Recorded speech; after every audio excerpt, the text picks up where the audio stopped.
तो गाइस कैसे हैं आप सब लोग। क्रॉनिकल्स ऑफ अ सेंट के एपिसोड 24 के साथ हाजिर हो। तो लास्ट एपिसोड के एंड पे हमने देखा था कि लूसोंग जो होता है वो आगे बढ़ता है और जाकर ज़ूमो के ऊपर अटैक करता है। तो ज़ूमो जो होता है वो लूसोंग के अटैक को वहां पर ब्लॉक कर रहा होता है और लूसोंग अपनी ब्लैक स्वॉर्ड के साथ उसके ऊपर अटैक कर रहा होता है और इसी के साथ ज़ूमो अपनी तलवार से कहता है कि स्क्रीच करो और इसी के साथ इसकी तलवार वहां पर एक चीख मारती है जिसके साथ ही जबरदस्त ओरा निकलता है और इसी के साथ ही लूसोंग जंप करते पीछे की तरफ फट जाता है। जबकि हमारा वैंगलिन इस बात से काफी हैरान होता है कि एक तलवार भी यहाँ पर इस तरह से शोर मचा सकती है। तो लूसोंग पीछे हटने के बाद इसी के साथ उसने अपनी व्हाइट स्वॉर्ड को क्योंकि फेंक दिया था, व्हाइट स्वॉर्ड को वो ड्रैगन में चेंज करता है और ड्रैगन जो होता है बड़ी तेजी के साथ ज़ूमो की तरफ आगे बढ़ता है। जब वो ज़ूमो के ऊपर अटैक करता है साइड के ऊपर से, ज़ूमो अपनी तलवार के साथ उसको वहां पर ब्लॉक कर रहा होता है और उसके हाथों को भी दिखाता है कि उसके हाथ जो होते हैं उसके कलर जो होते हैं वो रेड हो चुके होते हैं क्योंकि उसने अब थोड़ी देर जब मैच स्टार्ट हुआ था उस वक्त अपनी उंगली पर बाइट करके अपने हाथों के ऊपर रिंग बनाई थी ब्लड के साथ। तो जब यहाँ पर ज़ूमो जो होता है वो व्हाइट ड्रैगन को वहां पर कंट्रोल कर रहा होता है, उसे ब्लॉक कर रहा होता है। इसी के साथ ही पीछे से लूसोंग निकल आता है और अपनी ब्लैक स्वॉर्ड के साथ उसके ऊपर अटैक कर देता है। जब ब्लैक स्वॉर्ड से अटैक करता है तो ज़ूमो जो होता है तलवार को पीछे से करते हुए अब उसके अटैक को वहां पर ब्लॉक करने की कोशिश करता है, लेकिन इसी के साथ ही लूसोंग जो होता है अपनी ब्लैक स्वॉर्ड के अंदर से भी उसका जो ड्रैगन होता है उसको रिलीज करता है, ड्रैगन सोरिंग के साथ उसके ऊपर अटैक करता है। तो वो ड्रैगन जो होता है वहीं पर से क्लोज रेंज से उसके ऊपर अटैक करता है, लेकिन इसी के साथ ही ज़ूमो उस अटैक से भी अपने आप को बचा लेता है। तो लूसोंग के जो साथी होते हैं उसके सेक्टर मेंबर्स जो होते हैं वो इस बात से काफी ज्यादा खुश हो रहे होते हैं, उन्हें लगता है कि लूसोंग इस फाइट को जीत सकता है। इसके साथ ही ज़ूमो को दिखाते हैं, ज़ूमो कहता है कि जो तो बहुत ज्यादा डेंजरस है, तुम्हारी टाइमिंग बिल्कुल परफेक्ट है, लेकिन मुझे लगता है कि अब मुझे यहाँ पर तुम्हें अपना भी सीक्रेट स्किल दिखाना होगा। और इसी के साथ ही दिखाता है कि उसने वहां पर लूसोंग की तलवार को अपने हाथ के साथ पकड़ लिया होता है, यानी बेयर हैंड्स के साथ उसने पकड़ लिया होता है और उसके हाथ के ऊपर वहां पर ब्लैक कलर की लाइनें बन चुकी होती है, जो पहले उसका हाथ रेड हो चुका था। इसी के साथ ही लूसोंग को भी याद आता है कि मैच स्टार्ट होने से पहले उसने उंगली के ऊपर बाइट करके अपने हाथ के ऊपर यानी अपनी कलाई के ऊपर एक लाइन बनाई थी, एक गोल दायरा बनाया था कि ये उसी की स्पेशल कोई टेक्निक है जिसकी मदद से वो अपने ब्लड को यहाँ पर यूज करके अपने हाथों को स्ट्रेंथन कर सकता है। और इसी के साथ उसकी दूसरी हाथ में वो अपने ब्लेड की तरफ देखता है क्योंकि उसका ब्लेड टूट चुका होता है। फिर साथ ही लूसोंग जो होता है अपनी व्हाइट स्वॉर्ड को दूसरी तरफ से घुमाकर लाता है क्योंकि उसकी व्हाइट स्वॉर्ड जो होती है यानी व्हाइट ड्रैगन जो होता है बड़ी तेजी के साथ आता है ताकि उसके ऊपर अटैक कर सके। तो ज़ूमो जो होता है वो साइड के ऊपर देख रहा होता है क्योंकि साइड के ऊपर से व्हाइट स्वॉर्ड उसकी तरफ आगे बढ़ी होती है। जब वो साइड के ऊपर देखता है लूसोंग जो होता है वो साइड के ऊपर से दूसरे हाथ के साथ उसे पंच दे मारता है। जैसे ही लूसोंग उसके मुंह के ऊपर जबरदस्त पंच मारता है तो उसी के साथ ज़ूमो उड़ता हुआ पीछे जाकर गिरता है। ये देखने के बाद ज़ांडू सेक्टर के मास्टर जो होते हैं उन्हें ये बात बिल्कुल पसंद नहीं आती, जबकि हमारे सेक्टर मास्टर काफी ज्यादा खुश हो रहे होते हैं। ज़ूमो पीछे गिरने के बाद फिर से उड़ता है और काफी ज्यादा गुस्से में होता है और बड़ी तेजी के साथ आगे बढ़ता है। जब वो बड़ी तेजी के साथ आगे बढ़ रहा होता है लूसोंग इसी के साथ अपने मुंह के अंदर से ब्लैक कलर की फोक निकालता है। उस ब्लैक कलर की फोक के साथ वहां पर उसके ऊपर अटैक करना स्टार्ट करता है क्योंकि वो ब्लैक कलर की फोक जो होती है उसके हाथ बन जाते हैं, बड़े बड़े हाथों के साथ उसके ऊपर अटैक करता है। ज़ूमो उसके अटैक्स को अवॉइड करते हुए लूसोंग के काफी ज्यादा करीब पहुंच जाता है और उसके करीब पहुंचने के बाद जब उसे पंच मारता है तो इसी के साथ ही लूसोंग जंप करते हुए पीछे की तरफ हट जाता है और इसी के साथ ही ज़ूमो वहां पर एक स्पेशल स्किल को यूज करता है। उसके पास काफी सारे एनर्जी बॉल्स निकलते हैं और वो एनर्जी बॉल्स को सामने की तरफ फेंकता है जहां पर लूसोंग होता है वहां पर एक जबरदस्त धमाका होता है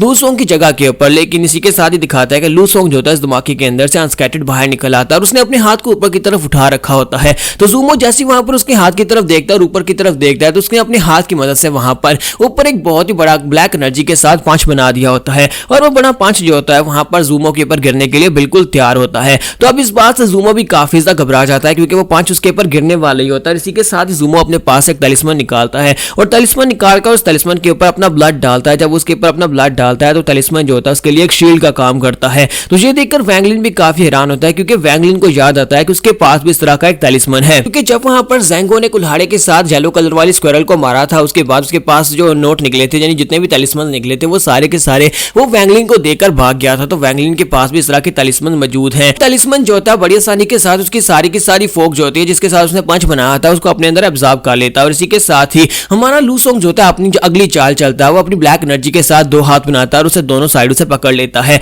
तो लूसोंग उसे दोनों साइडों से पकड़ने के बाद अपनी व्हाइट और ब्लैक ड्रैगन को बड़ी तेजी के साथ उसकी तरफ आगे भेजता है क्योंकि उसके हाथ अब यहाँ पर बाइंड हो चुके हैं। इसी वजह से ब्लैक और व्हाइट ड्रैगन दोनों उसके साथ आकर टकराने वाले होते हैं और जब वो दोनों जाकर उसके करीब पहुंचता है और उसके साथ टकराने लगते हैं इसी के साथ ही पीछे से किसी के चिल्लाने की आवाज आती है, कोई लूसोंग का नाम पुकारता है। जैसे वहां पर लूसोंग का नाम पुकारा जाता है साथ ही वहां पर से डेडली एनर्जी निकलती है और सभी लोग पीछे की तरफ देखते हैं कि अब यहाँ पर क्या हुआ है। तो यहाँ पर जानडाउन सेक्टर का एक और डिसाइपल होता है, वो डिसाइपल वहां पर अपनी एनर्जी को रिलीज करता है। वो एनर्जी बड़ी तेजी के साथ आगे बढ़ती है और व्हाइट और ब्लैक ड्रैगन के ऊपर जाकर अटैक करती है। व्हाइट और ब्लैक ड्रैगन असल में दोनों तलवारें होती हैं, लेकिन जैसी वो एनर्जी उसके साथ टकराती है तो वो दोनों तलवारें टूट जाती हैं। दोनों तलवारें क्योंकि उसकी एनर्जी के साथ जुड़ी हुई होती हैं इसी वजह से लूसोंग को झटका लगता है, उसके मुंह से ब्लड निकलना शुरू हो जाता है। सेक्टर लीडर कहता है कि अब ये किस कमीने की हरकत है, और इसी के साथ ही उसकी गर्लफ्रेंड जल्दी से भागती हुई नीचे जाती है और जाकर लूसोंग से कहती है, लूसोंग क्या तुम ठीक हो। और ज़ूमो जो होता है वो अपने पास एक तलिस्मान निकालता है और वहां पर फाइट करने के लिए भी रेडी हो रहा होता है, लेकिन इसी के साथ ही फाइट यहीं पर एंड हो जाती है, क्योंकि सेक्टर मास्टर जो होते हैं वो चिल्लाकर कहते हैं कि जानडू सेक्टर के लोग, क्या तुम लोग यहाँ पर अपनी लिमिट को क्रॉस करना चाहते हो?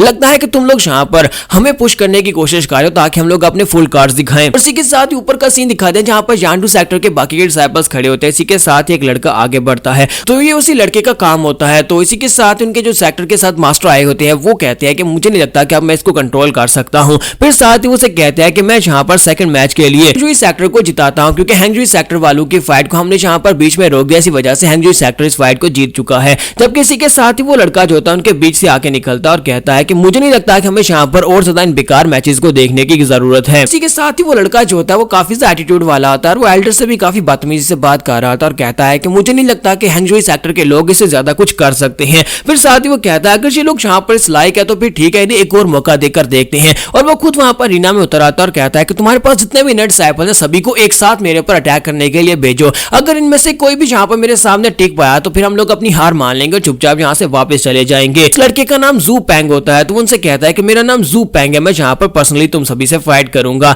एल्डर ओशेंग जो होते हैं उनसे कहता है कि अब जबकि जू पैंग यहाँ पर नीचे उतर चुका है तो मैं तुम सभी लोगों को यही चैलेंज देना चाहता हूँ कि हैंगजुई सेक्टर में से तुम अपने किसी भी एक इनर डिसाइपल को यहाँ पर भेजो। अगर तुम्हारा इनर डिसाइपल इसके सामने 10 सेकंड भी टिक पाया तो फिर तुम लोग यहाँ पर तीसरे राउंड को जीत जाओगे और उसके बाद हम लोग चुपचाप यहाँ से वापस चले जाएंगे। तो जैसे एल्डर ओशेंग वहां पर ये वाली बात करते हैं, इसी के साथ ही दूसरी की तरफ से ज़ेंग क्वांग जो होता है वो निकल कर आ जाता है और कहता है कि तुम लोग तो कुछ ज्यादा एरोगेंट हो, तुम्हें क्या लगता है कि हमारे डिसाइपल तुम्हारे डिसाइपल के सामने 10 सेकंड भी नहीं टिक पाएंगे। और वो जंप करते वहां पर नीचे उतर आता है और कहता है कि मैं यहाँ पर तुम्हारी स्ट्रेंथ को पर्सनली टेस्ट करूंगा। जबकि दूसरी तरफ से जू पैंग वहां पर आगे से हंस रहा होता है और इसी के साथ ही वो अपने हंजे को सामने की तरफ करते हुए अपनी टेक्निक को रिलीज करता है। वो अपनी डोमिनेंस एनर्जी को जब वहां पर रिलीज करता है तो उसके साथ एक बड़ा सा स्नेक बनता है। वो स्नेक इतना पावरफुल होता है कि वो स्नेक जो होता है वो आगे निकलने के बाद अपनी जीभ के साथ वहां पर ज़ेंग क्वांग को पकड़ लेता है। वो उसको गले से पकड़ता है और इसी के साथ ही ज़ेंग क्वांग भी इस बात से काफी ज्यादा हैरान हो जाता है कि यहाँ पर हो क्या रहा है, इसने इतनी आसानी के साथ मुझे पकड़ कैसे लिया। और जू पैंग उसे कहता है कि क्या तुम बस इतना ही कर सकते हो। और दूसरी तरफ से सेक्टर लीडर बेचारे काफी ज्यादा घबरा रहे होते हैं क्योंकि उनके डिसाइपल्स उन्हें पता है कि इस लायक नहीं है कि वो यहाँ पर इस लड़के का मुकाबला कर सकें।